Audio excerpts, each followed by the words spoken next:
L'histoire débute à une époque où un jeune homme, Fudu, était assis avec sa petite amie, Desumi, qui lui offrait des biscuits faits maison. Après la première bouchée, il admira sa façon de les préparer, ce qui la rendit très heureuse. Pendant ce temps, une guerre faisait rage entre un groupe de personnes en costume de Power Rangers et une bande de squelettes. Desumi, elle, était gênée par le regard insistant de Fudu et lui dit qu'elle n'y était pas habituée. Il s'approche d'elle, s'agenouille et lui demande de le laisser lui tenir la main. Elle rougit et lui dit qu'elle ne peut pas le faire maintenant car elle sent que leur relation a évolué trop vite. Vu que c'est leur troisième rendez-vous, alors qu'ils se tiennent par la main, un collègue de Fudu apparaît. Ils enfilent leur costume et simulent un combat. Il s'avère que Fudu, le chef des Gelato 5, est tombé amoureux de son ennemi juré, la leader de la société secrète Gecko, Desumi. Réalisant qu'il ne peut rien faire pour Fudu, il décide de faire demi-tour pour aider ses camarades. Après son départ, ils arrêtent de se battre. Desumi remarque qu'ils se tiennent la main, elle est heureuse et note la date d'aujourd'hui, souvenir de leur première main tenue. Fudu, lui, se souvient d'il y a quelques jours à la salle de sport, quand une fille, Haru, s'approchait lui tendant une serviette. Ils décident d'aller ensemble à la réunion du groupe. En chemin, ils croisent l'odieux blond Hayato, qui tente de flirter avec une fille et de la convaincre de sortir avec lui, mais finit par recevoir une gifle. Fudu retrouve ensuite ses coéquipiers et se rend à la réunion organisée par le professeur Big Gelato. Une fois assis, il leur montre une photo de Desumi, alias Princesse Faucheuse, et leur explique qu'elle est apparue il y a 6 mois et a rejoint la société secrète Gecko, qui vise à conquérir le monde, augmentant leur pouvoir. Pendant la réunion, les systèmes de sécurité ont détecté l'apparition d'un membre de Gecko sur le terrain. Fudu et ses compagnons se sont préparés à l'affronter immédiatement, tandis que Desumi et Colver Humbert semaient le chaos avec de nombreux soldats.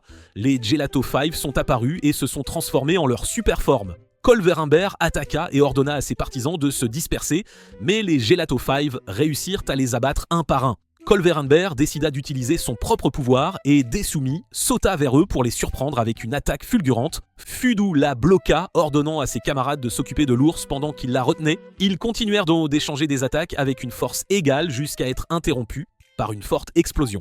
À ce moment, Desumi fut surprise de voir Colver Humbert ordonner la retraite. Desumi dit à Fudu avant de partir qu'elle n'avait jamais rencontré quelqu'un qui pouvait lui tenir tête et pensait que c'était le destin. Dès lors, Fudu ne pensa qu'à elle tout le temps. Big Gelato remarqua qu'il était si distrait qu'il s'entraînait même après la fin du combat. Fudu s'entraînait depuis environ 4 heures, essayant de se distraire. Le professeur lui demanda s'il ne faisait que développer ses muscles. Fudu lui dit qu'il avait quelque chose en tête. Big Gelato pensa qu'il réfléchissait à sauver le monde et à répandre la paix. Mais il fut vite choqué quand Fudu lui dit qu'il pensait à la femme qu'il aimait étant tombé amoureux au premier regard. Curieux de savoir s'il s'était confié à elle, Fudu répondit non. Et avant qu'il ne puisse finir sa phrase en expliquant pourquoi, il fut frappé par Big Gelato.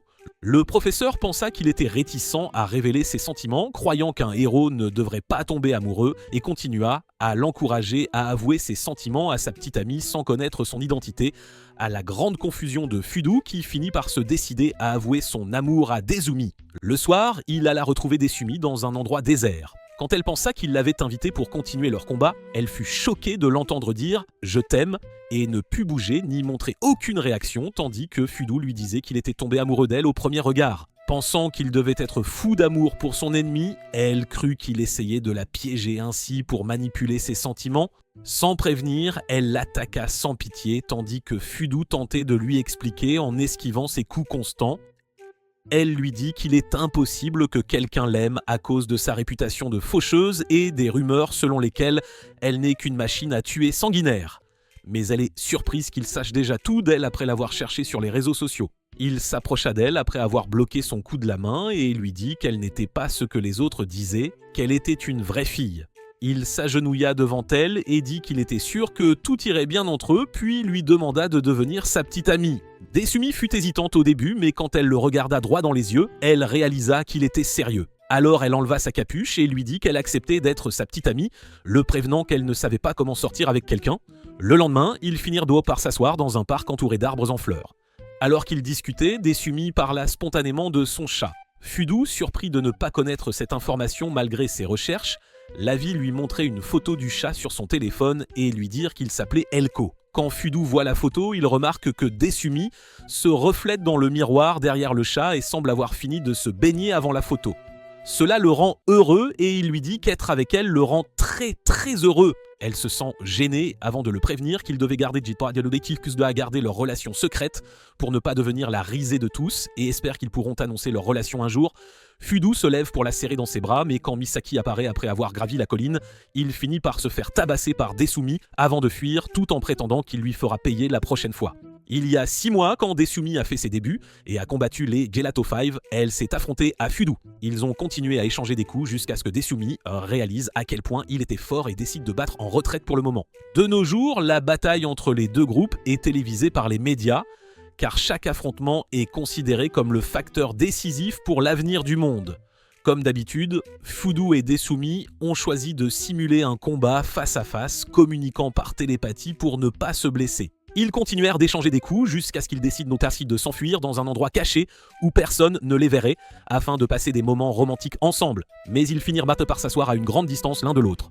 Quand Fudu essaya de se rapprocher, Desumi l'arrêta et lui demanda de garder ses distances, ce qui le fit se sentir rejeté. Mais elle justifia cela en disant qu'elle ne voulait pas qu'il sente l'odeur de sa suractivité. Il se rapprocha pourtant et lui jura qu'il ne la quitterait quoi qu'il arrive. Elle rougit et lui tourna le dos, le regardant furtivement de temps en temps sans dire un mot jusqu'à être surprise de le trouver en train de la prendre en photo pour immortaliser ses charmantes expressions faciales. Il continua jusqu'à ce qu'elle le force à arrêter, puis elle lui dit d'utiliser son téléphone au lieu de son appareil photo et il finira par prendre un selfie ensemble. L'expression de Fudu était à la fois ironique et horrifiée, car il ne pouvait s'empêcher de sentir qu'ils étaient trop proches l'un de l'autre. Alors qu'une brise soufflait ses cheveux vers lui, il admira son parfum envoûtant. Pendant qu'il prenait un selfie, Fudu fut surpris quand Misaki apparut de nulle part. Il sentit qu'ils étaient en difficulté, mais quand il se tourna vers Desumi et la trouva allongée sur le sol, faisant semblant d'être vaincu par lui, il prit Misaki pour qu'il puisse rapidement retourner auprès des autres, mais il finit par faire une interview télévisée à la demande d'une chaîne sur sa victoire sur Desumi. Quand le journaliste lui demande ce qu'il ressent pour elle, il n'hésite pas à répondre et à révéler ses vrais sentiments, qu'il pense toujours à elle, ce qui la rend confuse. Un petit son s'échappe. Le corps de Desumi bouge légèrement, mais il essaya de la convaincre qu'il délirait. Il fut silencieux, ce n'était rien pour réfléchir à la réponse. Misaki apparut derrière lui, éclatant de rire, et lui dit qu'il ne pouvait pas avoir de petit ami, car il ne pensait qu'à développer ses muscles. Puis elle annonça que le groupe acceptait les candidatures de filles. Malheureusement, Desumi fut forcée d'écouter ses bêtises car elle faisait semblant d'être inconsciente. Une fois l'interview terminée et tout le monde parti, Fudu retourna auprès de Desumi et la trouva le fixant du regard.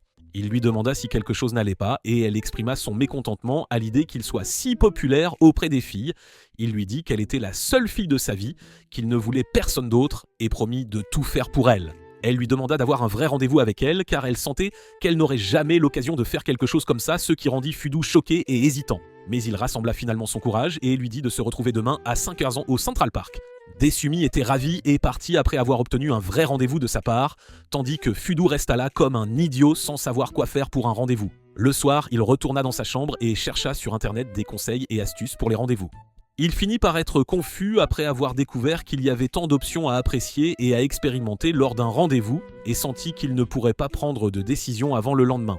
Pendant ce temps, Misaki s'approcha furtivement derrière lui, ivre avec sa forte poitrine, et lui donna un magazine spécialisé dans les rendez-vous pour ce qu'elle avait dit de lui le matin. Il lui dit qu'il ne comprenait rien, bon sang. Il lui dit qu'il ne comprenait pas ce qu'était un vrai rendez-vous. Elle lui répondit qu'il n'y avait pas de règles et que tout ce qui comptait était de choisir quelque chose qu'ils pourraient apprécier ensemble. Fudu sentit que l'énorme mur qui l'empêchait de choisir s'était effondré et que les choses allaient voler bien.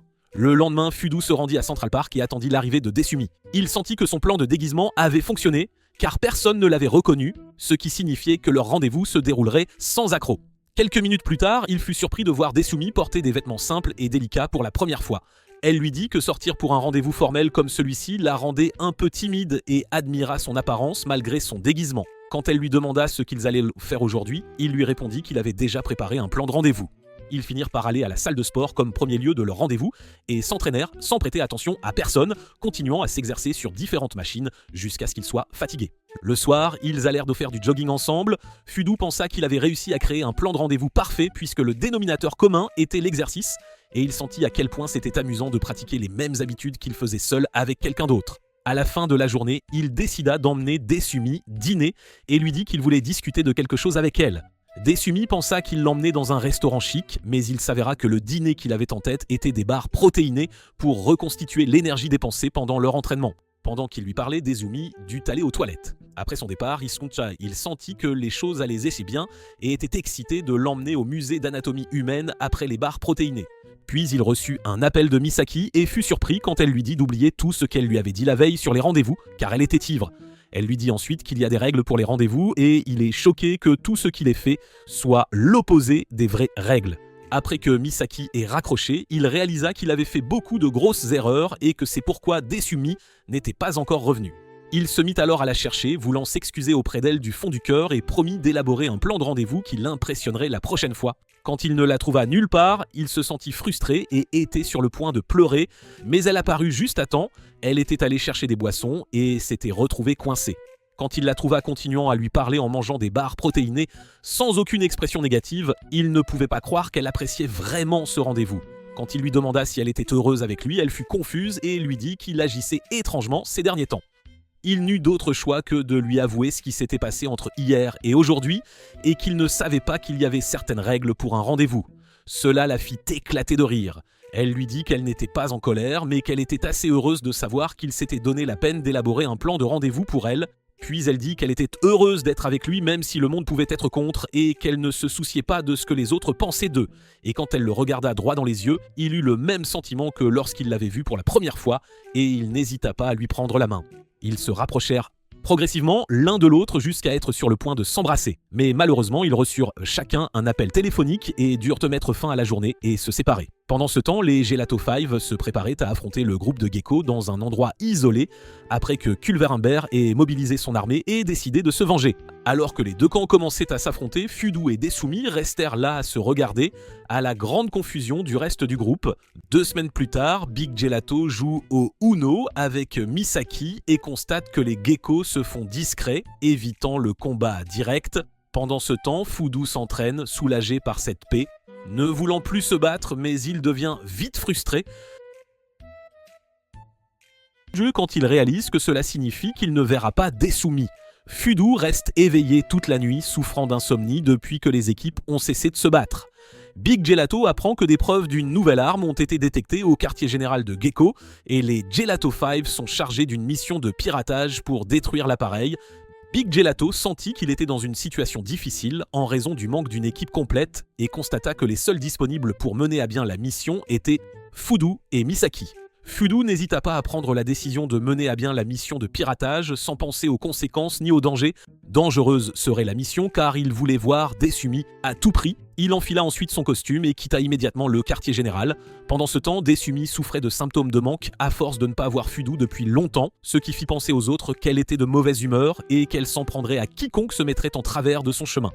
Elle demanda ensuite à ses partisans quand les batailles contre les Gelato 5 devaient reprendre. Ils pensèrent qu'elle était assoiffée de sang et furent de confus avant de s'excuser de leur manque d'informations, tandis que Desumi se sentait frustrée, surtout après avoir appris qu'aujourd'hui elle aurait de la malchance en tant que lion.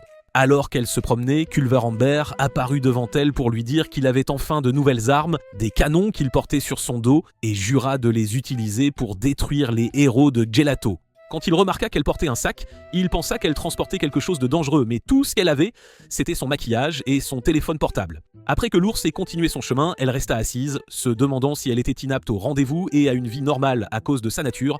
Soudain, Fudu apparut de nulle part après s'être faufilé par les conduits d'aération. En la voyant, il se précipita vers elle et exprima sa joie de la revoir après si longtemps. Avant qu'elle ne puisse s'emballer, elle l'emmena le cacher dans son dressing. Elle lui demanda ensuite à quoi il pensait en risquant d'infiltrer le quartier général de son gang. Il lui dit qu'il mourrait d'envie de la voir, puis sortit un jeu de cartes Uno de sa poche et suggéra de passer du temps à jouer au Uno ensemble. Desumi réussit à battre Fudu au Uno et décida de le punir. Quand elle lui tint la main, il exprima son plaisir à sentir la chaleur et la douceur de sa main, ce qui la fit rougir. Puis ils furent interrompus par un appel soudain d'un membre du gang, alors elle dut l'éloigner de l'écran aussi vite que possible et il finit par se retrouver sous ses fesses. Quand il demande s'il y a un homme dans la pièce avec elle, elle fait l'idiote et lui dit qu'il délire. Une fois l'appel terminé, le visage de Fudu est sur le point d'exploser de gêne. Elle découvrit vite que quelqu'un était sur le point d'entrer, alors elle le ramassa rapidement et le cacha dans le placard. Dans sa confusion, elle s'enferma accidentellement avec lui. Puis Culver Amber entra dans la pièce et se demanda pourquoi personne n'était là. Pendant ce temps, Fudu bougeait beaucoup dans le placard à cause de l'espace exigu. Puis il sentit quelque chose sur son visage qui l'empêchait de respirer. Il l'enleva et réalisa que c'était le soutien-gorge de Desumi. Il finit par recevoir une forte gifle qui le fit sortir en trombe du placard et se cogner la tête sur Culver Amber qui perdit immédiatement connaissance. D'un autre côté, Big Gelato pensa que c'était l'œuvre de Fudu et fut fier de lui. Le soir, après que les choses se soient calmées, Fudu s'excusa auprès de Desumi de l'avoir visité ainsi, tandis qu'elle s'excusa auprès de lui pour son mauvais accueil. Elle remarqua qu'il avait une coupure sur la joue, alors elle lui mit un pansement sur le visage. Quand il remarqua son sac rose, il l'admira et lui dit qu'il lui allait bien, ce qui la fit sourire. Il décida ensuite de lui donner son numéro de téléphone pour qu'il puisse discuter quand il voulait, et elle se sentit confuse avant de lui demander si elle pouvait l'appeler ce soir.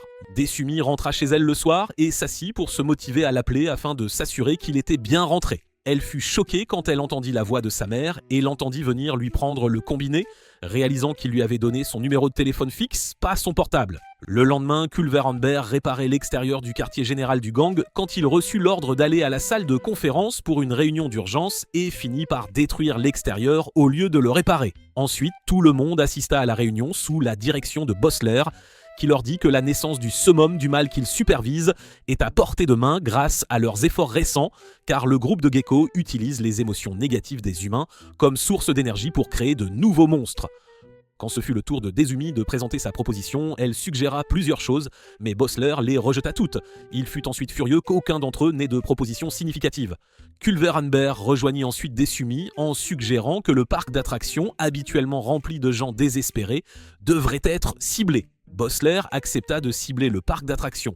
Pendant ce temps, Fudu lisait un manuel sur l'utilisation de son nouveau téléphone portable pendant son entraînement. Quand il reçut une notification de message, il paniqua car il n'était pas encore habitué à sa sonnerie. Il fut surpris de découvrir que le message venait de Desumi, qui lui disait que son gang ciblerait le parc d'attractions lors de leur prochaine mission et l'avertissait qu'il saisisse l'occasion de se voir là-bas. Il se souvenait quand elle lui avait dit vouloir sortir dans des lieux publics, comme les couples normaux, au lieu d'endroits déserts et vides, et n'arrivait pas à croire que leur rêve était sur le point de se réaliser. Il a recommencé à feuilleter la brochure pour répondre à sa lettre. Big Gelato et Misaki l'observaient attentivement. Elle fut choquée d'apprendre qu'il avait eu son premier téléphone portable la veille. Quand il leur a dit qu'il irait au parc d'attractions dimanche, Misaki était curieuse de savoir pourquoi. Le jour J, Misaki et Haru se rendirent au parc d'attractions déguisés pour satisfaire sa curiosité de savoir qui Futo allait rencontrer. Elles découvrirent qu'il prenait des photos avec ses jeunes fans. Haru pense qu'il fait ses patrouilles habituelles pour l'équipe, tandis que Misaki insiste pour le surveiller jusqu'à ce qu'elle trouve ce qu'elle cherche. D'un autre côté, l'ours Culveran est surpris de voir les membres des Gelato 5 dans le parc et pense qu'ils devraient battre en retraite et se regrouper. Daisumi n'hésite pas à se précipiter vers Fudu et à faire semblant de l'affronter devant sa bande. Il enfile alors son costume et se prépare à la défier sous les acclamations des enfants, tandis que l'ours Culveran apparaît et gifle Desumi derrière la tête pour avoir désobéi à ses instructions. Misaki se demande si Fudu savait déjà que la bande venait au parc d'attractions, ce qui expliquerait sa présence. Elle et Haru décident de le soutenir contre le groupe de Gecko. Alors que le faux affrontement entre les deux amoureux commence, Fudu est surpris de voir ses camarades de classe apparaître de nulle part et provoquer une bagarre bruyante dans le parc d'attractions. Futo ne peut s'empêcher de faire semblant d'être au milieu de tout ça. Il n'eut d'autre choix que de faire semblant de combattre Daizumi. Ils décidèrent secrètement de se diriger vers un endroit à l'abri des regards et réussirent à se faufiler entre les deux groupes pour s'amuser à essayer différentes attractions. Futo finit par souffrir de vertiges constants. Puis il trouva Dasumi assise à côté de lui, exprimant son bonheur de connaître leurs aspects cachés. Il fut vite surpris en sentant sa main toucher la sienne, oubliant alors ses vertiges et se sentant mieux, souhaitant même que le jour ne se termine pas pour rester avec elle le plus longtemps possible, seul. D'un autre côté, le combat se termina par la victoire des Gelato 5 sur Gecko. Ensuite, les deux amoureux décidèrent de retourner auprès de leurs camarades. Quelques jours plus tard, Daisumi rentrait de l'école avec ses camarades. En chemin, l'une d'elles suggéra d'aller au karaoké pour chanter et passer du temps. Quand elle s'excusa d'être occupée par le travail ce jour-là, sa camarade lui dit qu'elle n'aurait jamais de petite amie. À force de travailler tout le temps, Daisumi réagit de manière inattendue et réalise que l'un des garçons pourrait déjà avoir le béguin pour elle. Soudain, elle est choquée de voir Fudu assis avec Haru dans un café et pense qu'il pourrait être en couple. Puis elle fut surprise de voir le visage pâle de Daisumi avant qu'elle ne s'enfuit au bord des larmes. D'un autre côté, Fudu fut surpris que Haru l'ait invité à sortir, et quand il se demanda pourquoi, elle se souvint de la photo qu'elle avait vue la veille de lui avec Daisumi. Elle ne la reconnut pas, son apparence ayant changé, mais ce qui retint son attention fut que Fudu avait une petite amie. Elle hésita à l'interroger sur sa vie privée, tandis que Fudu continuait de s'interroger sur son comportement suspect jusqu'à ce qu'il réalise ce qu'elle voulait demander et pensa qu'elle voulait des conseils pour avoir un corps fort. Alors, il lui proposa de prendre une certaine poudre protéinée recommandée par un célèbre livre de musculation. Il continua d'en parler sans lui laisser la moindre chance d'expliquer ce dont elle voulait discuter.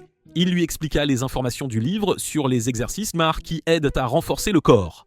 Elle fut alors certaine qu'il n'avait pas de petit ami à cause de son obsession pour l'exercice et le remercia de lui avoir donné tant d'informations. Le lendemain, alors que les Gelato 5 et Gecko étaient dans une confrontation enflammée, Futo attaqua ses ennemis et pensa qu'il allait parler à Daisumi par télépathie, comme il le faisait d'habitude.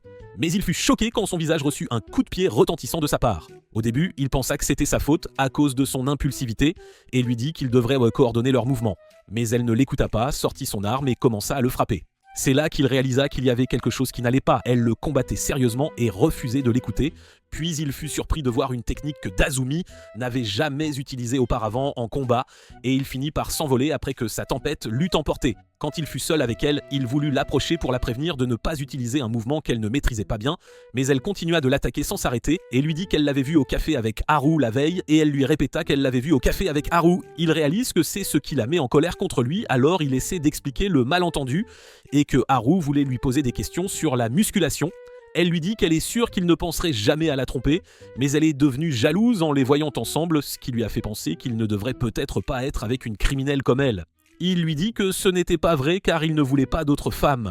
Mais elle ne l'écouta pas et continua de se blâmer d'avoir cédé à cet amour qui la rendait faible et pathétique. Et tandis qu'elle l'attaquait sans cesse, elle réussit à trouver une faille pour cibler sa zone vitale, mais il refusa de la laisser lui faire du mal.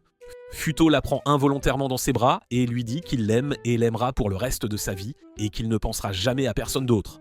Puis il lui demande si elle lui fait confiance et ressent la même chose et elle hoche la tête affirmativement. Daisumi resta avec Futo et quand elle le vit rire soudainement, il lui dit qu'il avait vu une nouvelle facette d'elle aujourd'hui. Elle lui répondit qu'elle ne lui avait toujours pas pardonné d'être sortie avec Haru et quand il voulut s'expliquer, elle lui demanda si elle lui faisait confiance et ressentait la même chose. Quand il voulut s'expliquer, elle lui demanda de promettre d'aller à un rendez-vous après l'école un jour, dans leurs uniformes scolaires, et alors elle lui pardonnerait. Et tandis qu'ils étaient en plein moment romantique, ils furent choqués de voir Haru soudainement assise à côté d'eux, les fixant et leur disant qu'il n'était plus nécessaire de le cacher. Avant que Fudao ne puisse lui expliquer, elle partit tranquillement, sans dire un mot. Il la suivit et tenta de savoir ce qu'elle avait entendu de leur longue conversation, mais elle ne lui répondit pas. Il réalisa alors qu'il était fini et commença à imaginer un sombre avenir après que la nouvelle se soit répandue dans la ville et qu'il soit renvoyé du groupe. Quand il arriva au quartier général du groupe, il était trop désorienté pour entrer dans la salle de réunion et n'arrêtait pas d'imaginer comment tout le monde réagirait en l'apprenant. Puis il paniqua en entendant la voix de Haru derrière lui et dut l'escorter à l'intérieur. Quand il vit qu'elle allait faire une annonce importante avant le début de la réunion, il sentit que c'était le moment où tout allait s'écrouler pour lui, mais il la trouva en train de demander au professeur de partir plus tôt avec Fudu car il devait se préparer pour les examens de fin de semestre. Fudu se sentit soulagée et commença à reprendre son souffle car elle ne l'avait pas exposé. Il n'arrêtait pas de se demander pourquoi elle était si secrète. Les jours passèrent, il vit qu'elle agissait normalement, comme si rien ne s'était passé. Une semaine plus tard, il rencontra secrètement Daisumi et lui raconta ce qui s'était passé. Elle se demande ce que Haru mijote et a l'impression qu'elle les observe en ce moment même. Se sentant piégée, elle décide d'utiliser son pouvoir pour la faire taire à jamais au lieu de s'inquiéter. Futo l'arrête pour lui dire qu'il est sûr, elle a ses raisons de ne pas leur dire et suggère qu'il continue de la surveiller encore un peu. Daizumi sentait toujours que quelqu'un les observait, alors elle lui demanda de lui apporter une boisson pour le distraire. Après son départ, sa supposition fut confirmée quand elle vit Haru debout, juste devant elle, et lui demanda pourquoi elle gardait secrète sa relation avec Fudu. Haru dit à Daisumi qu'elle veut se battre contre elle et enfile rapidement son costume, tandis que Daisumi est surprise quand elle lui révèle des informations sur sa vie en dehors du gang. Haru l'attaque alors et Daisumi n'a d'autre choix que de l'esquiver. Finalement, Daizumi a pu déjouer Haru grâce à son inexpérience car elle n'était pas dans l'équipe depuis longtemps, mais Haru continuait de se relever et de la charger, ce qui fit se demander à Daisumi pourquoi elle était si désespérée et elle dut se résoudre à un dernier coup écrasant. Après un moment, Haru reprit connaissance et trouva Daizumi assise à côté d'elle, lui conseillant de se reposer encore un peu. Tout ce à quoi Haru pouvait penser, c'était qu'elle avait perdu contre elle et elle admit qu'elle était plus forte qu'elle. Quand Daizumi lui demande pourquoi elle fait tout ça, Haru répond que la raison pour laquelle elle a rejoint les Gelato 5, c'est parce qu'elle est amoureuse de Fudu. Récemment, elle a commencé à soupçonner qu'il avait une autre petite amie, mais elle ne s'attendait pas à ce que sa petite amie soit la chef de l'ennemi.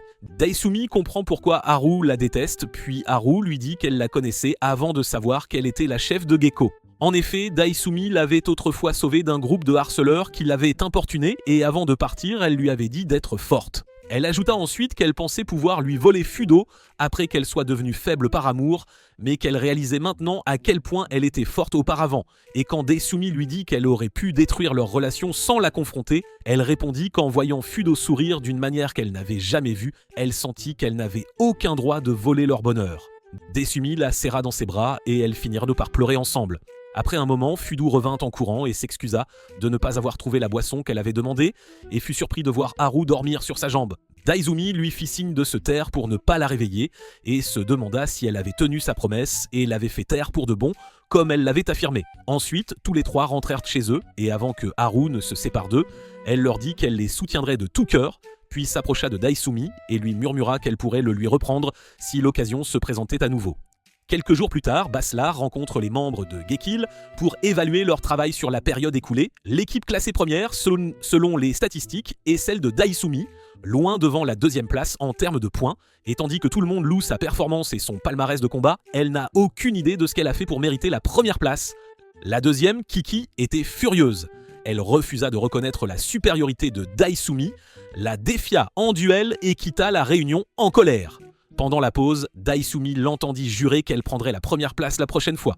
Elle réalise que Kiki lui en veut parce qu'elle déteste perdre tandis que la princesse d'acier Kyoko semble désintéressée par le concept de compétition. Alors que Daisumi s'apprête à aller à sa table, elle surprend Kayoko en train de dire à Kiki qu'elle est tombée amoureuse de quelqu'un. Elle les rejoint et lui demande de lui en parler après que la princesse ait haussé les épaules, tandis que Kayoko s'interroge sur son intérêt pour les questions romantiques. Quand elle demande qui il est, Kayoko lui dit que c'est un collègue et la princesse lui rappelle que les relations amoureuses au travail sont interdites. Kayoko est frustrée et lui dit qu'elle ne peut pas s'en empêcher même si elle sait que c'est mal. Et tandis que Kiki est favorable au respect des règles et ne se soucie pas des sentiments, Daisumi est l'opposé, lui disant que personne ne se soucie si c'est contre les règles et promettant de la soutenir autant qu'elle le peut. Kyoko lui dit qu'elle aimerait avouer ses sentiments à cette personne, mais ce qui l'en empêche, c'est qu'elle est toujours distraite, ennuyeuse et peu attrayante en tant que femme. Elle est convaincue que cette personne ne lui rendra jamais ses sentiments. Daizumi lui dit de ne pas penser ainsi et décide de l'aider à améliorer un peu sa personnalité et à lui donner le courage de se confier à son petit ami. Alors Kayoko prend confiance et décide de faire l'effort. Kayoko et Kiki finirent de par s'entraîner sous la direction de Desumi afin d'améliorer leurs capacités mentales et physiques. Desumi commença à enseigner à Kayoko la cuisine et diverses autres choses liées à la féminité, mais elle échoua à réaliser tous les exercices. Après cela, elle sentit que l'entraînement ne servait qu'à prouver son inutilité et elle commença à perdre espoir en l'amour. Elle partit triste, et la princesse pensa que peut-être elle se sentait encore plus mal dans sa peau. Quelques jours plus tard, Daisumi alla voir Fudo pendant que leurs équipes se battaient en bas et lui raconta sa tentative d'aider Kayoko, disant qu'elle avait été comme elle auparavant, manquant de confiance en soi et sentant qu'elle avait blessé ses sentiments en essayant de l'aider. Elle était curieuse de lui demander ce qu'il espérait chez une partenaire de vie, et il répondit qu'il était content de l'avoir simplement avec lui et rien d'autre en particulier.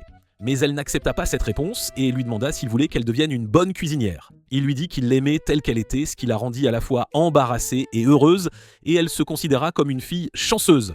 Le soir, Daisumi et Kiki se rendirent dans la chambre de Kyoko et découvrirent qu'elle était enfermée dans sa chambre dans un labyrinthe d'acier depuis toute une journée. Quand elle lui dit qu'elle devenait dangereuse dans cette situation et refusait de bouger, Daisumi commença à briser ses armes d'acier. Puis elle lui dit qu'elle avait tort, qu'elle n'aurait pas dû changer et que c'était normal d'avoir des choses qu'elle ne pouvait pas maîtriser. Alors qu'elle s'approche d'elle, le système de défense automatisé de Kyoko continue de l'attaquer. Kyoko continua de s'approcher malgré ses blessures et lui dit d'être comme tout le monde. Quand elle retira le masque d'acier de son visage, elle la trouva en larmes et lui dit de ne pas renoncer à l'amour. Kyoko cessa de les attaquer et exprima sa gratitude. Elle ajouta ensuite qu'elle savait qu'elle était peu attrayante mais qu'elle avait décidé d'avoir le courage d'avouer ses sentiments à son amoureux. Quand elle retira son armure d'acier, ils furent surpris qu'elle ait un corps féminin si sexy que Kiki commença à être jalouse. Après cela, ils découvrent que le petit ami de Kyoko est l'ours culvérin et Desumi est heureuse pour elle après que les choses de ce soient bien passées et l'ours culvérin commence à lui rendre ses sentiments. Le lendemain, le serpent catapulte déjeunait au quartier général de Gekko quand elle fut surprise de voir l'ours culvérin lui donner une portion supplémentaire de nourriture à ses frais. En échange d'une requête favorable, il voulait emprunter Kyoko à son équipe pour l'une des missions. Elle hésita un instant avant d'accepter sa demande et lui demanda s'il était sûr de vouloir l'avoir dans son équipe, étant donné qu'elle était stupide et ennuyeuse. Elle fut choquée quand il se mit en colère et lui ordonna de ne plus parler d'elle de cette façon. L'ours, Ovren et Kyoko sont maintenant dans la même équipe, affrontant les Gelato 5 ensemble, ce qui leur rend la tâche difficile en raison de leurs pouvoirs combinés. Quand les membres des Gelato s'interrogent sur la présence de Kayoko, ils décident de convoquer Fudu pour s'occuper d'elle. Mais malheureusement, Haru leur dit qu'il n'est pas disponible et empêche Daigo d'entrer dans l'un des bâtiments en ruine, car elle s'assurait que les autres ne découvriraient pas leur rendez-vous secret. Après son départ, Fudu et Dasumi lui exprimèrent leur gratitude, ce qui la rendit heureuse. Après son départ, Dasumi sortit une boîte de nourriture de son sac et Fudu fut fou de joie qu'elle ait pris la peine de leur préparer une boîte à lunch. Quand il commença à manger, Dasumi lui dit qu'ils devraient se nourrir mutuellement, puisque c'est ainsi que les amoureux mangent. Il était donc excité de l'essayer pour la première fois. Quand elle commença à le nourrir, Fudao fut surpris par une terrible douleur à l'estomac, sans avertissement. Il se sentit au bord de la mort et demanda à Daizumi de le nourrir rapidement, mais elle était confuse et ne savait pas quoi faire. Il finit par perdre connaissance immédiatement, et 3 jours après avoir été hospitalisé, il s'avéra qu'il souffrait d'une appendicite.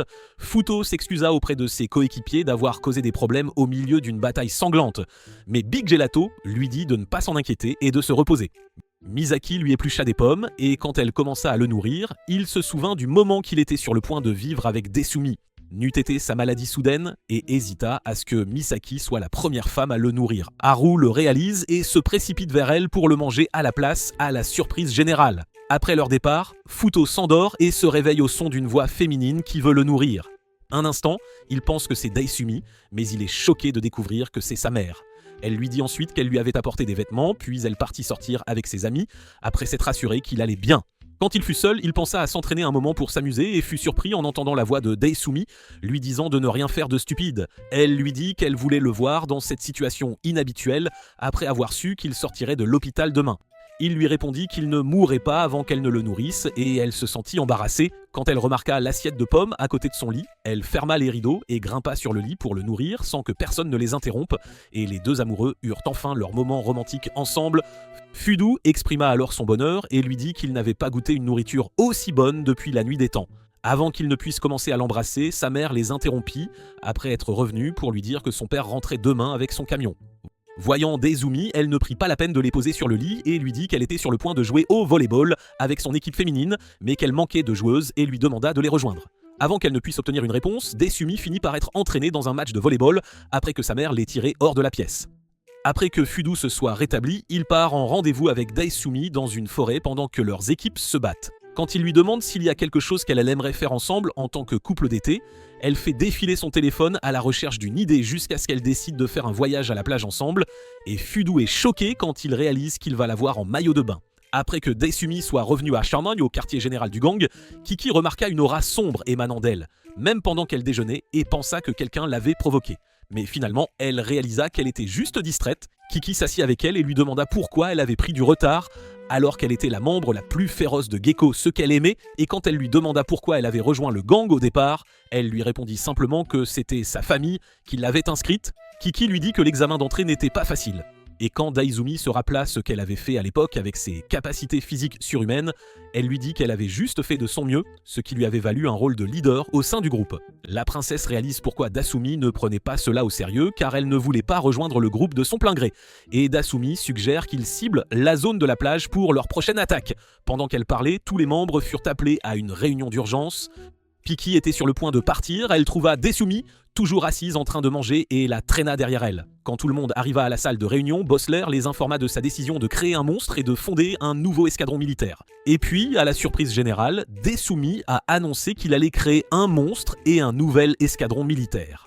Contre toute attente, Daisumi fut promue de princesse à monstre. Elle fut choquée d'apprendre qu'elle devrait subir une chirurgie évolutive pour fusionner avec des animaux et gagner une force bien supérieure. Mais avant qu'elle ne puisse exprimer son avis, tous commencèrent à la féliciter, tandis que Kiki, elle, était furieuse que Bossler l'ait choisie à sa place. Elle se dit qu'elle ne verrait peut-être pas d'inconvénient à devenir un monstre mignon, mais cette idée s'effondra vite quand Bossler lui annonça qu'il comptait la fusionner avec un gorille. Et avant de clore la réunion, il lui dit qu'elle devrait subir l'opération dès le lendemain. Le soir, Daizumi était assise chez elle, réfléchissant aux nombreux changements dans sa vie telle qu'elle la connaissait. Le moindre n'étant pas qu'elle ne pourrait pas avoir de rendez-vous avec Fudu sur la plage comme prévu. Puis, son père l'appela ayant appris sa promotion et lui exprima toute sa fierté. Le reste de la famille se joignit à lui pour la féliciter, lui disant de faire de son mieux pour rester la fierté de tous. Sa mère ajouta ensuite que sa jeune sœur Yurami sortait de sa coquille grâce à ses exploits avec le gang. Yurami lui confia ensuite qu'elle comptait rejoindre Gekko après l'école et lui demanda de continuer à se battre, même transformée en monstre. Une fois l'appel terminé, elle resta assise, pensant que tous étaient heureux pour elle et serait déçue si elle refusait cette promotion. Et à ce moment précis, elle voulait savoir ce que Fudu en pensait. Elle fut choquée de recevoir un appel de Fudu alors qu'elle était justement en train de penser à lui. Quand elle lui demanda ce qu'il voulait, il lui répondit qu'il pensait à elle et voulait entendre sa voix. Elle se sentit confuse et quand Fudu réalisa que quelque chose n'allait pas, il lui dit de lui accorder un instant avant de raccrocher. 1 heure plus tard, Desumi fut surprise quand il lui annonça qu'il se trouvait dans sa rue. Elle sortit le voir depuis le balcon et le trouva en train de lui faire signe. Ils se retrouvèrent sur le toit de l'immeuble et quand elle lui raconta ce qui allait lui arriver le lendemain, elle voulut savoir ce qu'il pensait qu'elle devrait faire. Fudu lui dit que peu importait ce qu'il pensait, mais plutôt ce qu'elle voulait faire. Elle réalisa alors qu'elle n'avait jamais vraiment réfléchi à ce qu'elle désirait dans sa vie et que tout ce qu'elle avait accompli jusqu'à présent l'avait été à la demande de son entourage. Fudu lui dit que sa gentillesse envers tous était l'une des choses qu'il aimait le plus chez elle, mais qu'elle devrait parfois de temps en temps diriger un peu de cette gentillesse vers elle-même. Quand il lui demanda à nouveau ce qu'elle allait faire, elle pensa que si elle devenait un gorille, elle aurait du mal à suivre ses routines quotidiennes et ne pourrait plus le voir autant qu'à présent. Elle exprima alors son désir de sortir avec lui, d'aller partout et de faire plein de choses ensemble. Elle posa sa tête sur son épaule et dit que le rencontrer lui donnait envie de faire tant de nouvelles choses. Si elle était restée la même qu'avant, elle aurait pu s'adapter à ce que tous voulaient nouer pour elle, mais elle décida qu'elle ne voulait pas devenir un gorille et voulait pouvoir s'appuyer sur son petit ami ainsi pour toujours. Le lendemain, Daizumi exprima son refus de la promotion lors de la réunion de Gekko, au grand désarroi de Boslar et à la colère de tous ceux qui l'entouraient. Mais elle fut vite surprise que Boslar admira sa force de caractère pour avoir refusé sa généreuse offre. Il pensa qu'elle voulait suivre son propre style de combat, n'utilisant que ses talents innés. Au lieu d'être réprimandée, elle finit par admirer le commandant. Une fois la réunion terminée, elle envoya un message à Fudu le remerciant de l'avoir aidé à prendre la bonne décision. Le lendemain, elle eut un rendez-vous à la plage avec lui, vêtu d'un maillot de bain sexy, et fut surprise d'y trouver Culverambert et Kayoko. Bear lui dit qu'ils ne sont pas en vacances et lui demande si elle est sûre des informations qu'elle a eues sur Gelato 5. Elle se souvient que Fudu lui-même lui avait divulgué que son équipe prévoyait une expérience robotique près de la plage de Shonen. Culver et Bear lui disent globalement que la priorité sera de détruire leurs robots et qu'ils devront être prudents. Ils sont surpris de voir Kiki se cacher derrière les rochers, gênés que son maillot de bain soit différent de celui des autres. Soudain, un robot Gelato apparaît des profondeurs de la mer et commence à tirer des missiles sur Gekko. Culver et Bear n'hésitent pas, n'hésite pas à ordonner à l'équipe de battre en retraite. Pendant ce temps, il s'avère que Big Gelato a tiré des missiles par accident et Fudu lui dit que tout va bien. À l'intérieur du robot, les membres du groupe savouraient une bière sur la plage. Il s'avéra que ce qui flottait à la surface de la mer n'était qu'une petite partie du corps du robot. Quand Fudu se rendit sur la plage, Kiki se demanda si Daizumi avait un plan pour le neutraliser. Daizumi l'ignora et se précipita aussitôt vers lui. Il fut tellement stupéfait de la voir en maillot de bain pour la première fois qu'il faillit s'évanouir, tandis que Daizumi, elle, se sentait gênée par son regard insistant. Puis, ils se tinrent la main devant la mer et décidèrent de commencer leur rendez-vous de rêve. Kiki, elle, restait assise, irritée que Daizumi exécute son plan seul. Elle sentit que c'était là la différence entre elles et décida de faire quelque chose pour gagner le respect de tous et reconnaître sa force. Daizumi enterrait Fudu dans le sable. Kiki fut choquée pensant qu'elle le torturait et la trouvait impitoyable. La curiosité la poussa à regarder de nouveau. Elle vit Daizumi tenant un bâton juste derrière lui et réalisa qu'elle comptait lui couper la tête. Pendant ce temps, Daizumi tenait un bâton. De l'autre côté, Daizumi, les yeux bandés, devait frapper la pastèque avec son bâton, un défi. Elle réussit à la frapper. Kiki, elle, paniqua en entendant le son de la pastèque qui se brisait, pensant que c'était la tête de Fudu. Soudain, Hayato s'assied juste devant elle et la tire derrière lui. Elle réalise qu'il est un membre de Gelato 5, alors qu'il ne la reconnaît pas à cause de son apparence changée et lui propose d'aller s'amuser avec lui. Elle le traite de porc, avant de lui asséner un coup de poing retentissant. Quand elle jeta un nouveau coup d'œil à Daizumi, elle constata qu'elle avait réussi à pénétrer profondément les rangs ennemis, la voyant assise avec tous les autres. Elle finit bientôt par être poursuivie par Hayato qui insistait pour l'accompagner un moment. Le soir, Masaki se demanda si Fudu et Dezumi sortaient ensemble ou étaient juste amis, ce qui la gêna et la fit nier. Daigo les rejoignit, lui offrant un bol de ramen.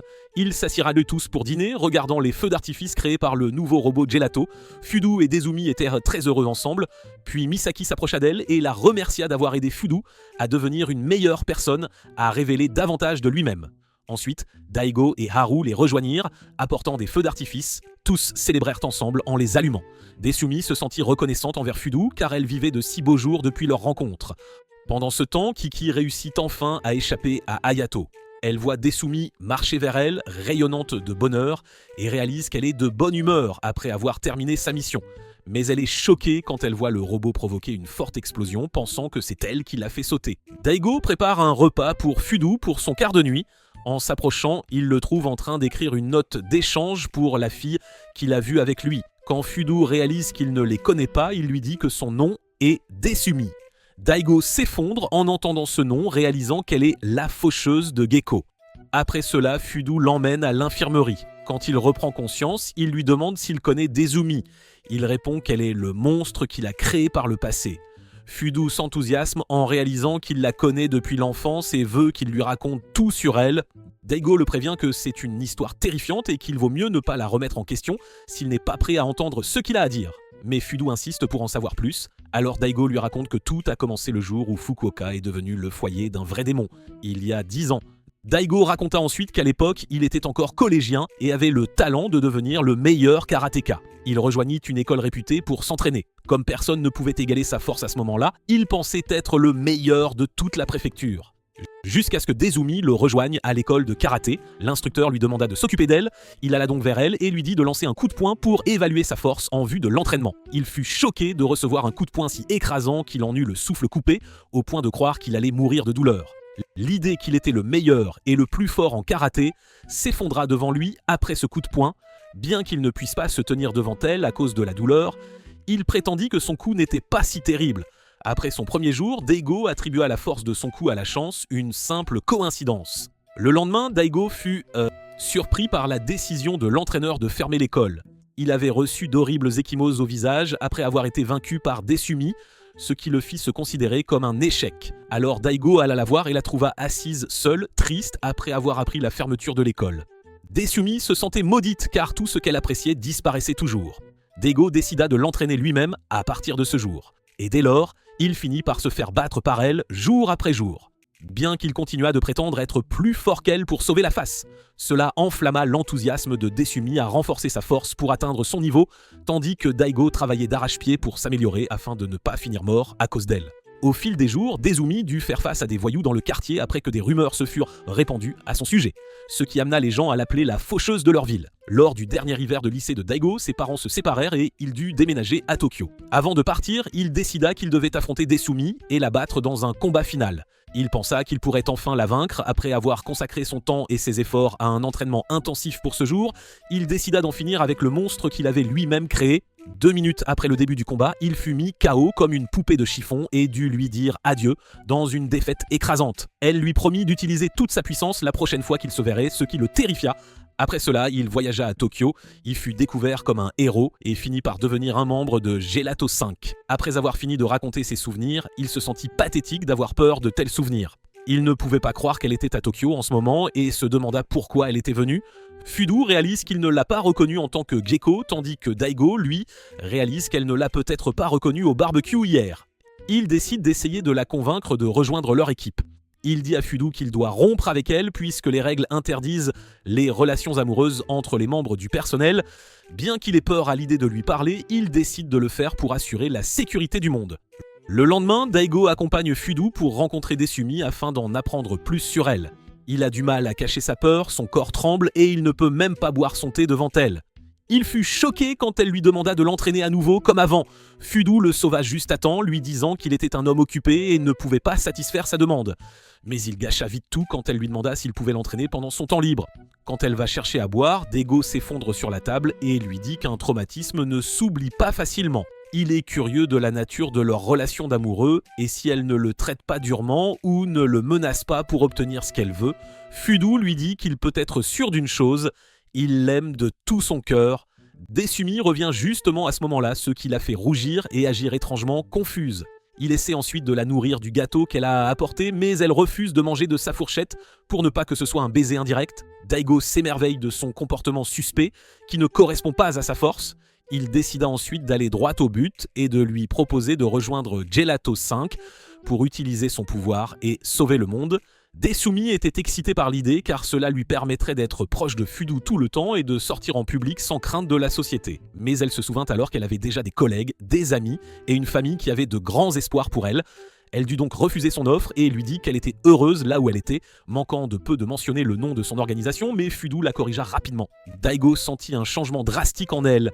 Elle n'était plus la fille qu'il craignait par le passé, solitaire, s'ennuyant la plupart du temps avec une aura effrayante. Contrairement à la situation actuelle, il réalisa que l'amour l'avait affaibli. Il n'avait plus à la craindre, il décida d'en profiter pour vaincre Desumi et surmonter son traumatisme. Il la défia en un combat en tête-à-tête. Après s'être dirigé vers un endroit isolé, Fudu se demanda quel était son but en l'affrontant, mais il ne répondit pas. Il dit ensuite à Desumi qu'il accepterait son refus de son offre si elle pouvait le battre. S'il gagnait, elle devrait rompre avec Fudu et rejoindre Gelato 5. Connaissant la règle du groupe concernant les coéquipiers, elle dégagea une aura qui fit trembler Daigo et lui dit qu'elle n'avait aucune intention de perdre ce combat. Daigo enfila automatiquement son propre costume pour se protéger de ses attaques mortelles et finit par être vaincu d'un seul coup. Mais au moins, il est toujours en vie. Après qu'elle eut pensé qu'il l'avait ménagé comme par le passé, il fut frustré. Peu importe sa force, il ne pouvait pas égaler son niveau. Alors il se leva et justifia cela en disant qu'il voulait lui offrir une victoire pour leur retrouvaille. Avant de partir, il lui demanda de lui promettre une chose, ne pas rejoindre Gecko et ne pas les laisser utiliser ses pouvoirs à leur avantage. Desumi sentit qu'ils étaient en difficulté car tout le monde savait qu'elle et Fudu étaient amants, sans connaître sa véritable identité. Fudu, lui, pensait que c'était Masaki qui répandait des rumeurs partout. Il décide qu'ils devraient être plus prudents et essayer de ne pas rendre leur amour public. Sur le chemin du retour, quelqu'un les observe et les prend en photo ensemble. Le lendemain, Fudu reçoit une lettre du quartier général du groupe. En l'ouvrant, il est choqué de voir le contenu de l'enveloppe, une photo de lui et Desumi, avec un message indiquant que la personne qui l'a prise, c'est tout. Pendant ce temps, Desumi mangeait son déjeuner à la récréation à l'école quand Uju, aux cheveux roses, apparut de nulle part pour l'embêter. Quand tout le monde réalisa que Desumi était harcelé, Kiki, la professeure principale, et Kayoko vinrent à sa rescousse. Kiki se demanda pourquoi Desumi ne se défendait pas et lui dit que ce n'était pas grave. Elle se tourna ensuite vers Uju et lui dit que tout ce qu'elle faisait était en violation des règles de l'école, lui ordonnant d'aller au bureau d'orientation. Aojo exprime son mécontentement face au style exagéré de Kiki et l'accuse de manquer d'intérêt émotionnel. Puis, avant de partir, elle dit à Desumi qu'elle a l'habitude d'obtenir tout ce qu'elle veut tout de suite. Quant à ce qu'elle veut en ce moment, elle décide de le garder secret, jusqu'au bon moment. Le soir, Fudu alla rencontrer la mystérieuse personne qui les avait photographiés au Central Park afin de ne pas rendre la photo publique. À son arrivée, il s'avéra que Ujo était celle qui avait pris le cliché. Quand Fudu lui demanda pourquoi, elle lui dit qu'elle voulait qu'il fasse ce qu'elle lui dirait pour ne pas l'exposer. Mais elle fut surprise qu'il ne se soucie pas tant de la publication de la photo que de vouloir cacher les traits de Desumi. Il lui demanda de promettre de le faire car il ne voulait pas lui causer de problème. Elle lui dit qu'il n'a pas d'autre choix que de lui obéir et que la première chose à faire est de rompre avec elle. Il la supplie de trouver une alternative. Elle a alors l'idée diabolique d'enregistrer sa voix lui disant qu'il est amoureux d'elle. Fudu refusa catégoriquement sa demande. Alors elle le gifla et décida d'envoyer la photo aux journaux. Il se demanda pourquoi elle agissait ainsi et si elle essayait, d'une manière ou d'une autre, de faire dérailler leur relation. Elle ignora sa question et lui dit qu'il avait une dernière chance. Elle lui ordonna de lui embrasser la main pendant qu'elle le filmait et elle publierait la vidéo comme une relation avec un esclave. Fudu resta assis, réfléchissant à ce qu'il devait faire, ce qui aggrava les choses pour Ujo. Elle se sentit humiliée par ses actions et le gifla à nouveau. Puis elle décida de lui pardonner cette fois et jura de penser à des choses plus scandaleuses pour le lendemain, avant de partir en hâte. Le lendemain, il alla voir Desumi et lui raconta ce qui s'était passé la veille. Quand elle réalisa qu'il devait rencontrer la mystérieuse fille à nouveau ce soir, elle fut furieuse et décida de la faire taire pour toujours. Fudu lui conseilla de ne pas agir impulsivement sous le coup de la colère. Elle est curieuse de savoir ce que la fille lui a demandé de faire. Avant qu'il ne puisse finir sa phrase, en lui disant qu'elle lui a demandé de lui embrasser la main, elle écrase son corps au sol. Il lui dit qu'il n'a satisfait aucune de ses demandes et n'a aucune idée de ce qui se passe dans sa tête. Il fut choqué quand Desumi lui dit que cette fille était, d'une certaine manière, amoureuse de lui. Il lui tapota la tête et lui dit qu'il devait expliquer les choses d'Aitupake à cette fille, même s'il avait de la peine pour elle. Le soir, il alla revoir Ujo. Dès qu'il la vit, il s'excusa pour son comportement de la veille et lui dit qu'il ne ressentait pas la même chose. Elle dut le gifler pour le faire arrêter. Elle lui demande de quoi il parle. Quand il lui dit qu'il pense qu'elle est amoureuse de lui, elle lui répond qu'elle est en fait amoureuse de Desumi. Elle se souvient alors de sa vie misérable où tous se détournaient d'elle à cause de son apparence voyante et de son comportement hostile. Un jour, alors qu'elle naviguait sur son téléphone, Desumi s'approcha d'elle et admira sa manucure. C'était la toute première fois qu'elle était admirée pour quelque chose de son apparence. Et Hojo est amoureuse d'elle depuis ce jour. Trouvant Fudu insensible, elle s'excusa d'avoir sali sa petite amie avec ses sentiments inutiles. Elle fut surprise quand il lui dit qu'il pensait qu'elle avait un excellent goût. Il exprima son plaisir de rencontrer quelqu'un d'autre qui trouvait Desumi incroyable, puis suggéra qu'ils passent tout leur temps ensemble à parler de combien elle était merveilleuse. Ujo le trouva bizarre et bien que ce fût amusant de lui parler, elle déclina son offre. Avant de partir, elle s'excusa pour les ennuis qu'elle lui avait causés, mais elle ne cesserait pas de les embêter. Elle lui dit qu'il devait faire attention, sinon elle la lui volerait. Desumi assiste ensuite à une réunion d'urgence de Gekko. Sur son chemin, elle rencontre un membre mystérieux, jamais vu ni entendu auparavant. Il s'avère que cette personne est Hoju, un membre de Gekko. Et c'est le secret que Desumi ignore encore à ce jour. Le lendemain, les deux amoureux ont un rendez-vous dans une grotte pendant que leurs équipes se battent et découvrent qu'ils ont un taux de compatibilité de 98%. Tandis que Desumi en est ravi, Fudu est déçu que ce ne soit pas 100%.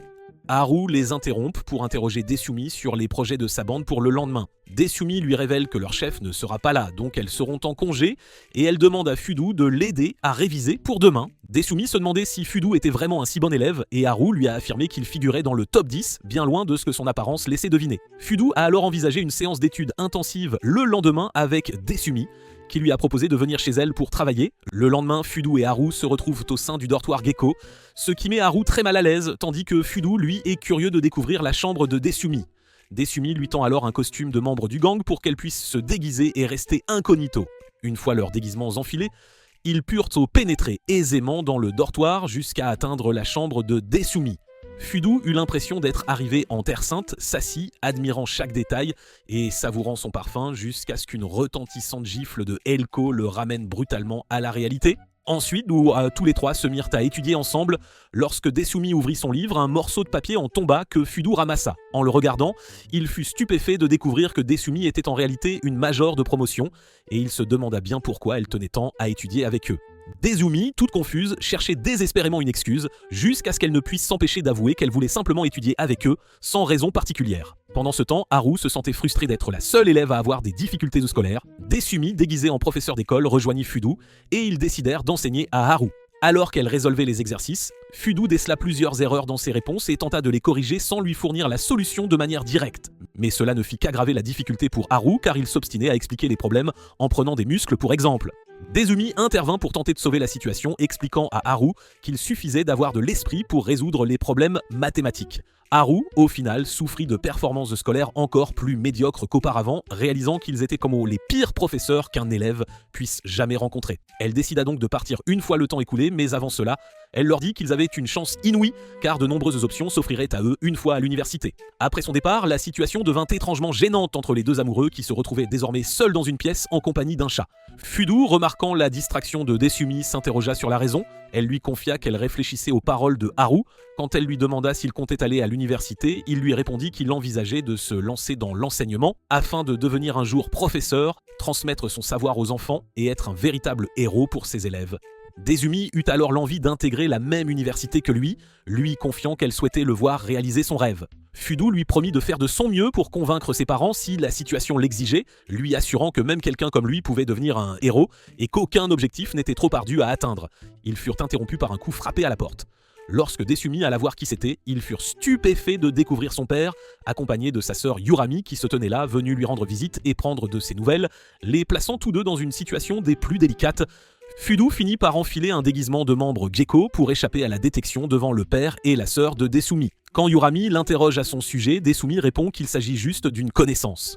Pendant ce temps, Fudu peine à garder son calme face au père de Desumi, qui, réalisant qu'il l'aidait à étudier, entre dans une colère noire, la traitant de folle, et lui déclara qu'elle n'avait nul besoin d'étudier tant qu'elle était un membre de haut rang du Gekko, et que sa seule mission était de conquérir le monde. Il se mit ensuite à railler le mobilier de la pièce. Remarquant qu'elle ne portait pas le logo du gang, il le lui accrocha au mur.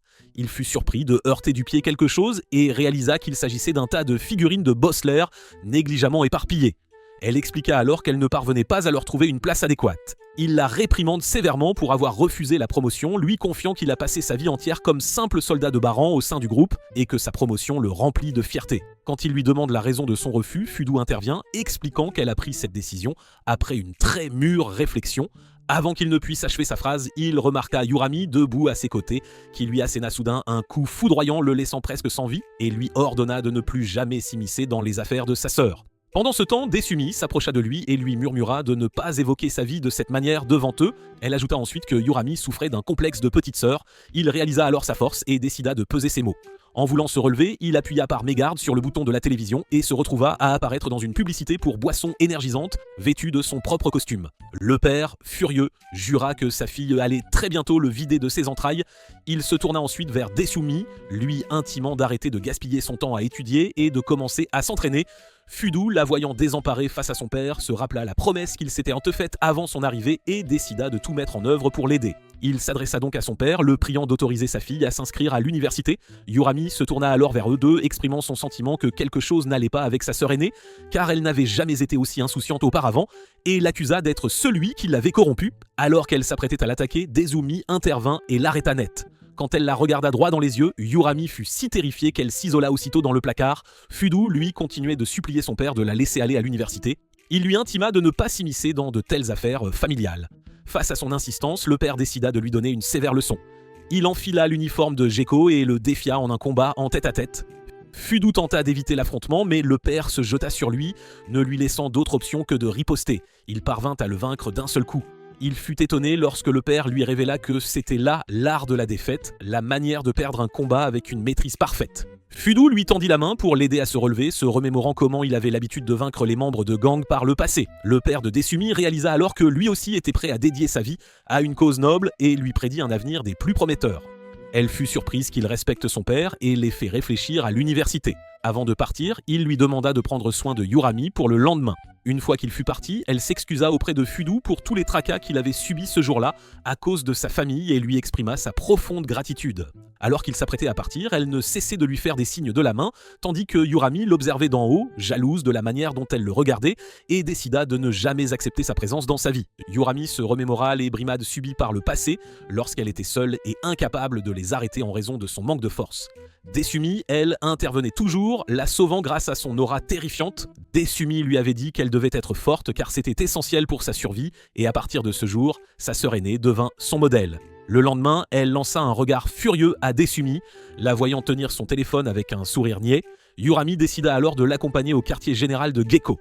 Desumi se demande pourquoi elle est de si mauvaise humeur toute la journée et ne voit pas l'intérêt de flâner. Yurami lui répond alors qu'elle souhaite visiter l'endroit où elle commencera à travailler l'année prochaine. Elle fut stupéfaite en entrant, voyant le respect et la déférence que les soldats lui témoignaient, et sentit que c'était ainsi que sa grande sœur devait être. Mais elle fut vite frustrée en constatant le traitement humble de Desumi envers eux et sa requête de ne pas être traitée comme une souveraine. Elle fut alors furieuse qu'elle se comporte ainsi devant ses subordonnés et lui dit qu'elle était pathétique. Elles se rendirent ensemble à la réunion des chefs Gecko. Lorsque Bossler la vit, Yurami, confuse, lui expliqua qu'elle obtiendrait son diplôme de collège l'année prochaine et comptait rejoindre l'organisation. Il lui révéla alors que Desumi était déjà membre du Gecko. Il lui expliqua que Desumi avait considérablement élevé le niveau grâce à sa force exceptionnelle et qu'elle devrait travailler d'arrache-pied pour atteindre son rang. Yurami fut ravi de réaliser que sa sœur aînée était respectée par les autres membres du gang. Desumi interrompit brusquement ce moment en suggérant d'aller chercher du popcorn quelque part, expliquant qu'elle voulait en goûter avant son rendez-vous avec son petit ami et ne désirait pas s'attarder dans le quartier général poussiéreux de l'organisation. Fossler fut furieux et Yurami s'excusa auprès de lui en son nom. Par la suite, Desumi s'amusait à flâner en mangeant du popcorn glacé tandis que Yurami la fixait d'un air perplexe, ne sachant que penser de son récent changement et affichant un froncement de sourcils persistant toute la journée. Soudain, Yurami, à bout de patience, décida de s'en aller. Desumi la retint et lui demanda ce qui n'allait pas. Yurami se tourna vers elle et lui déclara que la sœur qu'elle aspirait tant à imiter avait disparu, maintenant qu'elle était devenue si faible. Après cela, Yurami s'assit seule, se remémorant sa vie misérable, constamment harcelée, si solitaire et déprimée qu'elle s'était enfermée dans sa chambre pendant une semaine après le départ de sa sœur, celle-là même qui l'avait défendue après avoir rejoint l'organisation. Les membres de sa famille regardaient Desumi à la télévision, combattant seul Gelatofi. Son père admirait constamment son travail acharné et tous ne cessaient de parler à Yurami des efforts de sa sœur. Lorsqu'elle apprit la promotion monstre, elle décida de sortir de son isolement et leur déclara qu'elle voulait être comme Desumi. Frustrée par le changement drastique de sa sœur, elle qui avait été la raison de sa survie, elle en imputa la faute à l'étrange homme qu'elle avait vu dans sa chambre. Alors qu'elle était sur le point de fondre en larmes, elle croisa un groupe de jeunes qui lui proposèrent de les accompagner. Quand l'un d'eux lui saisit la main, elle sentit les larmes monter. Quand l'un d'eux lui saisit la main, elle s'apprêtait à riposter, mais ils commencèrent à la harceler, répétant les mêmes mots qu'elle avait toujours entendus, qu'elle n'était qu'une fille émo, incapable de tenir une conversation normale avec autrui. Desumi arrive, leur apportant des glaces, s'approche des intimidateurs et leur déclare qu'elle est plus forte que jamais, bien loin de ce qu'ils imaginent. Les trois finissent par être incapables ou pépalos de bouger après qu'elle leur ait impitoyablement botté les fesses. Desumi s'assit ensuite pour manger avec Yurami, lui expliquant qu'elle devait tomber amoureuse car c'était essentiel pour sa survie. Yurami fut furieuse d'entendre une chose si inhabituelle, alors Desumi lui tapota la tête et lui dit qu'elle comprendrait un jour ce qu'elle voulait dire. Le lendemain, Yurami était en chemin pour retourner chez sa famille. Durant le vol, elle se dit que sa sœur n'était finalement pas si terrible, malgré son changement soudain. Cependant, elle ne pouvait absolument pas accepter la présence de Fudo dans sa vie et jura de l'éliminer dès qu'elle rejoindrait le gang. Quelques mois plus tard, l'automne s'installe. Fudo et Desumi observent les feuilles tomber autour d'eux, tandis que leurs équipes respectives s'affrontent. Desumi lui tend alors une carte publicitaire pour le festival Kokut, un événement organisé par son lycée, et l'invite à venir le week-end suivant. Quand elle lui annonce que sa classe ouvrira un café de femmes de chambre durant le festival, il est fou de joie à l'idée de la voir dans ce costume et décide d'y assister coûte que coûte. Elle lui précise de bien venir le dernier jour car une équipe sculptera un croissant de lune qui ne sera accessible que pendant 1 heure. Ce croissant de lune est surnommé la lune Kokutei, un lieu très prisé des couples pour immortaliser leur amour en photo. La légende raconte que ceux qui parviennent à s'y photographier deviennent un couple invincible, unis par un amour éternel et indéfectible. Fudo est ravi à l'idée de prendre cette photo avec elle, veillant à ce que personne ne les aperçoive ensemble au milieu de la foule du festival. Une semaine plus tard, tous assistent au festival Kokutei et Fudo se retrouve à porter Hayato sur ses épaules, saluant les fans à tout va. Quand il demande la raison de cette contrainte, Hayato lui explique que c'était sa punition pour avoir tenté d'assister au festival sans y être convié. Il se tient alors sur son épaule, démontrant son habileté à enfiler et retirer le costume, jusqu'à ce qu'il finisse par chuter au sol lorsque Fudo s'éloigne après avoir reçu un message de Desumi. Alors qu'il tente de se faufiler discrètement à travers la foule, il est rapidement repéré et doit s'excuser de ne pas pouvoir la rejoindre immédiatement. Desumi, de son côté, fut déconcertée lorsque Fudo lui expliqua que les choses étaient un peu compliquées pour lui. Elle fut ensuite surprise de voir Hojo apparaître de nulle part, fixant l'écran de son téléphone.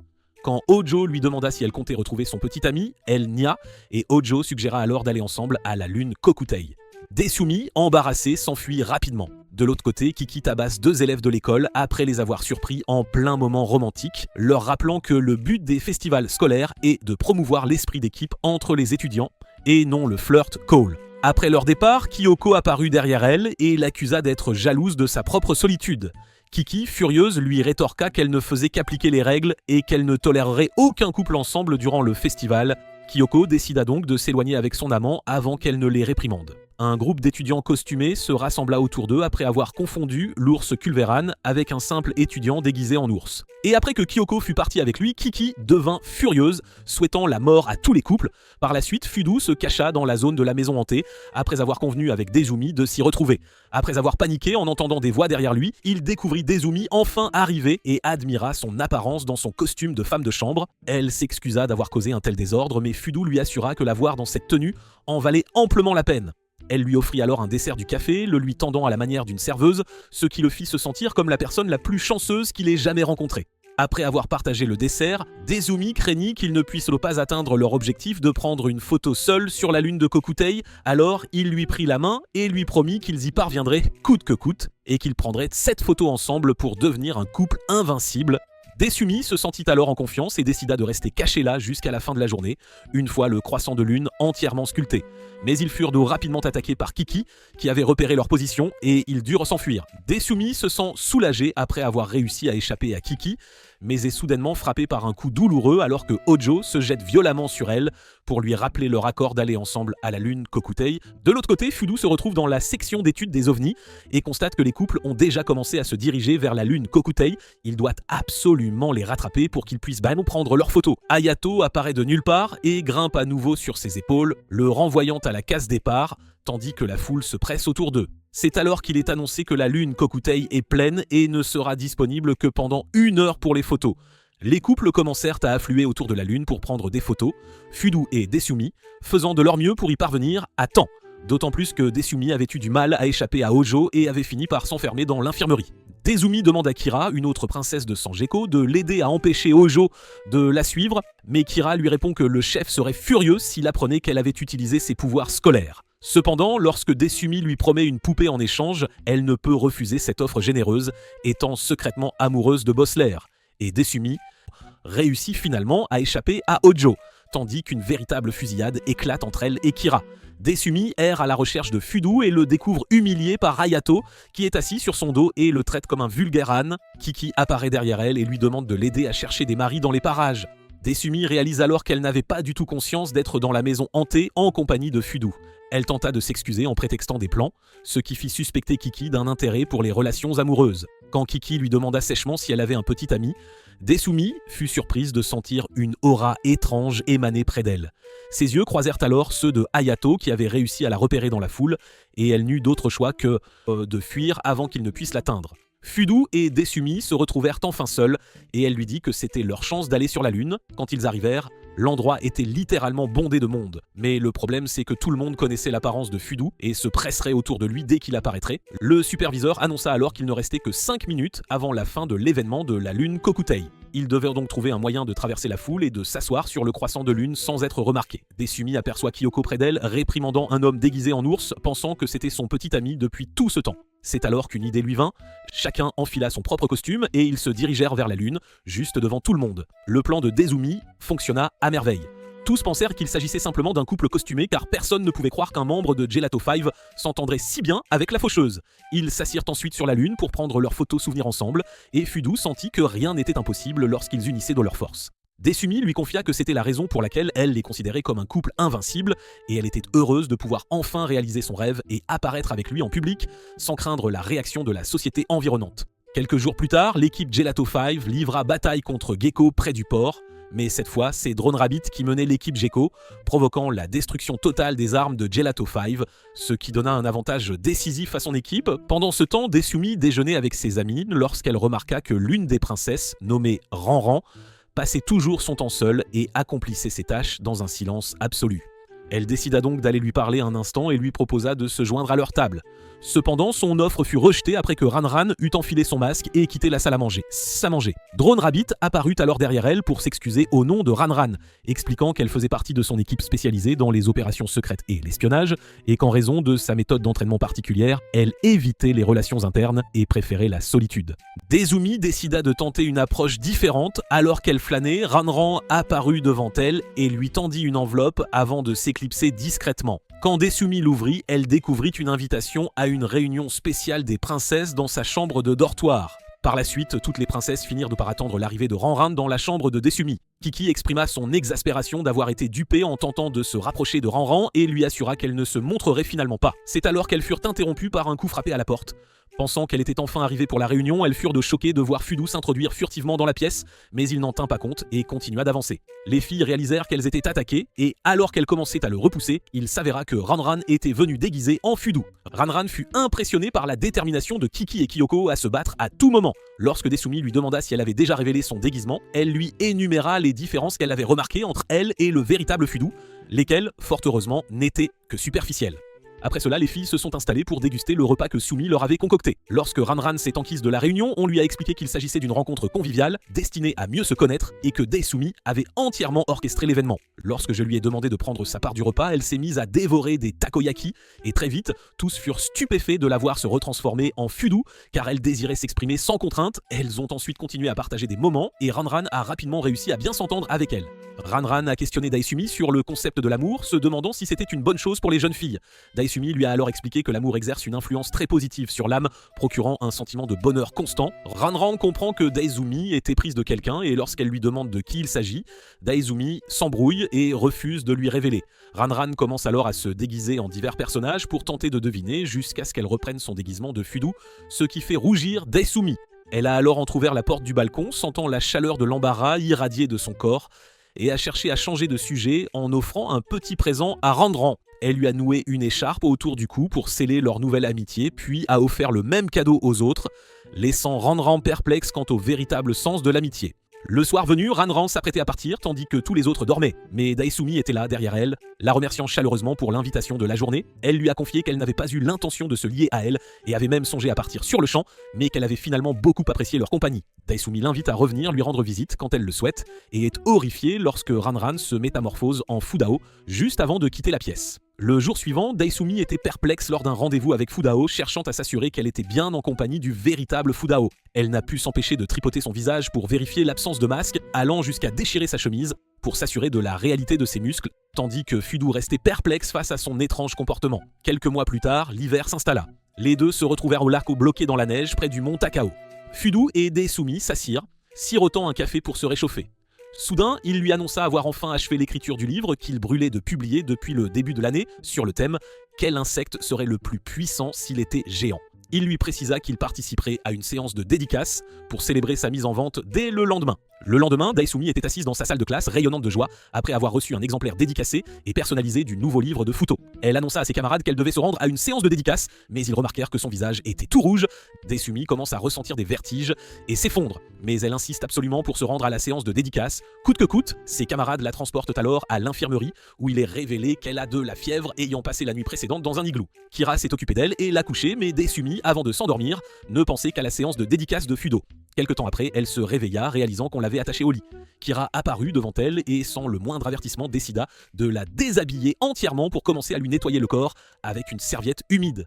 Kira était absolument ravie à l'idée de prendre soin de la faucheuse. Pendant ce temps, Kiki et Kyoko furent étonnés de trouver Daesumi dans sa salle de classe et sentirent immédiatement que quelque chose clochait lorsqu'elles apprirent de ses camarades qu'elle avait de la fièvre et la conduisirent à l'infirmerie. Kiki s'assit, songeant à ce que Daesumi allait endurer sous la garde de Kira, se remémorant le jour où elle-même avait été blessée et s'était retrouvée sous les soins de Kira, le pire jour de sa vie, car Kira traite tous ses patients comme des bébés. Elle décida de sauver Daesumi de cet enfer.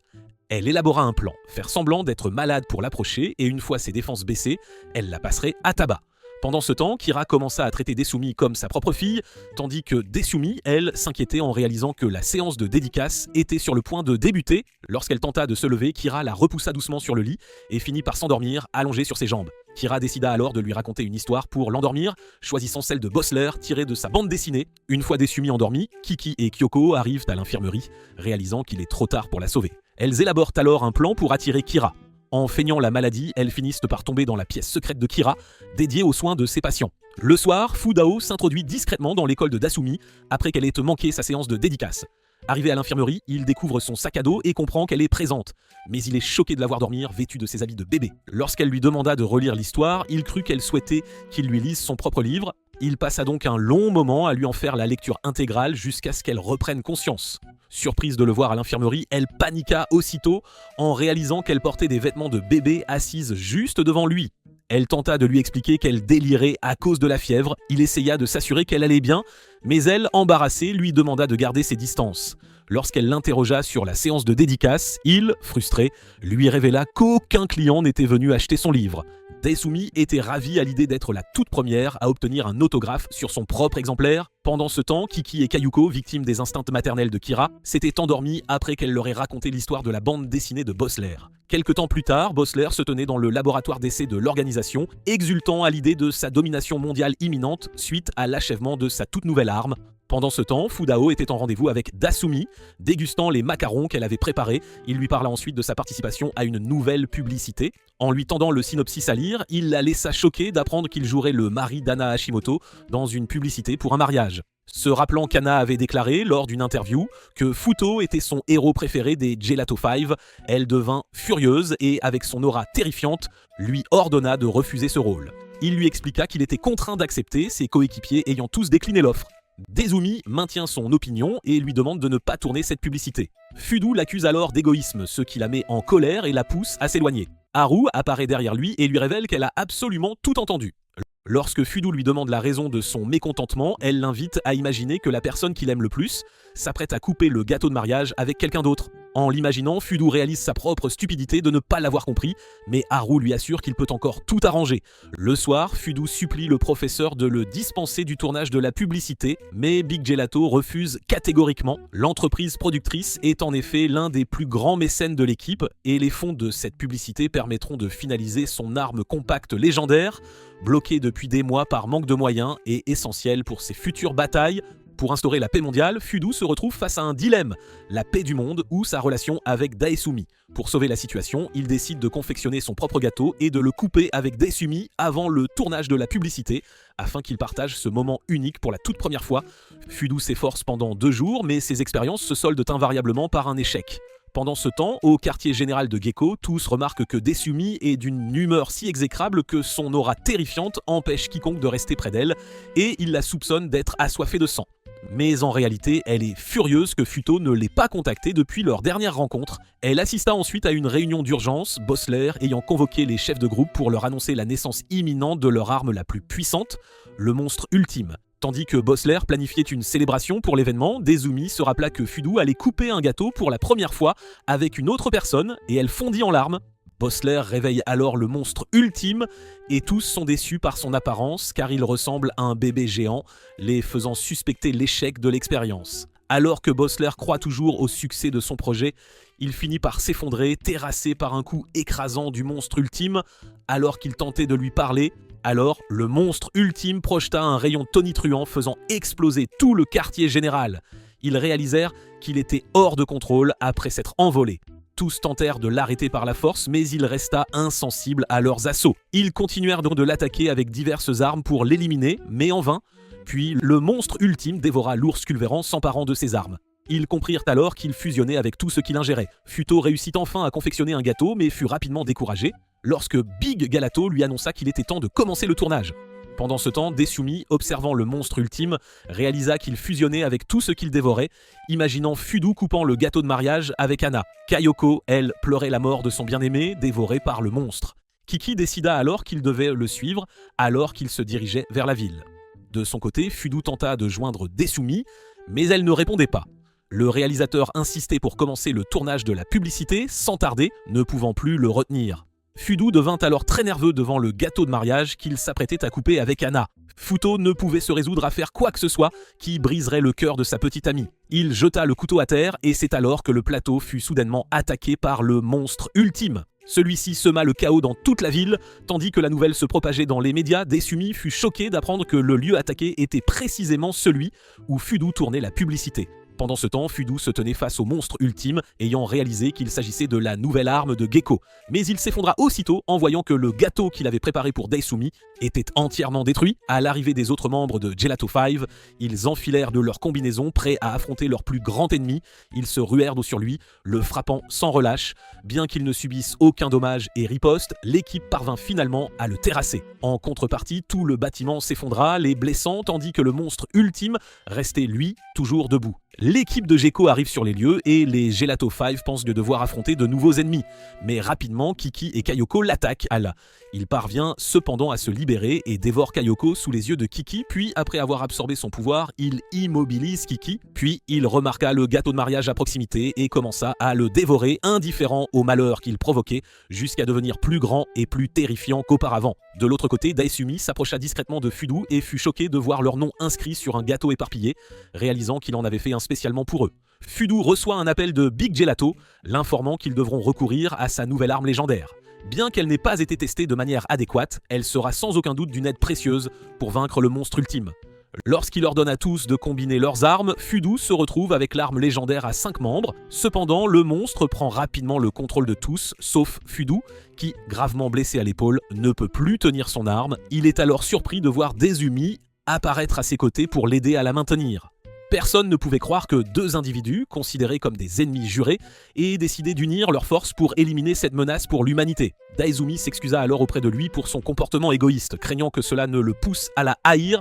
Fudo, le cœur léger, lui assura qu'il lui était absolument impossible de la haïr. Lorsque le monstre ultime les attaqua, rempli de confiance sur lui, esquivant toutes ses attaques, et réussirent à planter l'épée légendaire dans son corps, tel un gâteau. Ils firent ainsi d'une pierre 2 coups. Ils éliminèrent le monstre tout en coupant le gâteau, Pour la toute première fois ensemble, après avoir terrassé le monstre ultime sous les acclamations et ramené leur dévoreur à la vie, ils s'assirent sous les décombres pour un rendez-vous. Desumi exprima sa profonde gratitude qu'il ait pris la peine de confectionner un gâteau spécialement pour eux. Ils furent ensuite surpris de voir le monstre ultime réapparaître parmi eux, désormais trop petit pour leur causer le moindre mal, mais ils furent encore plus étonnés de l'entendre les appeler maman et papa. Voyant le journaliste se diriger vers eux pour couvrir les événements, ils décidèrent alors de simuler un combat. Et après avoir vaincu Fudu, elle dut ramasser le petit monstre et s'éloigner, après avoir convenu de se retrouver plus tard pour reprendre leur combat.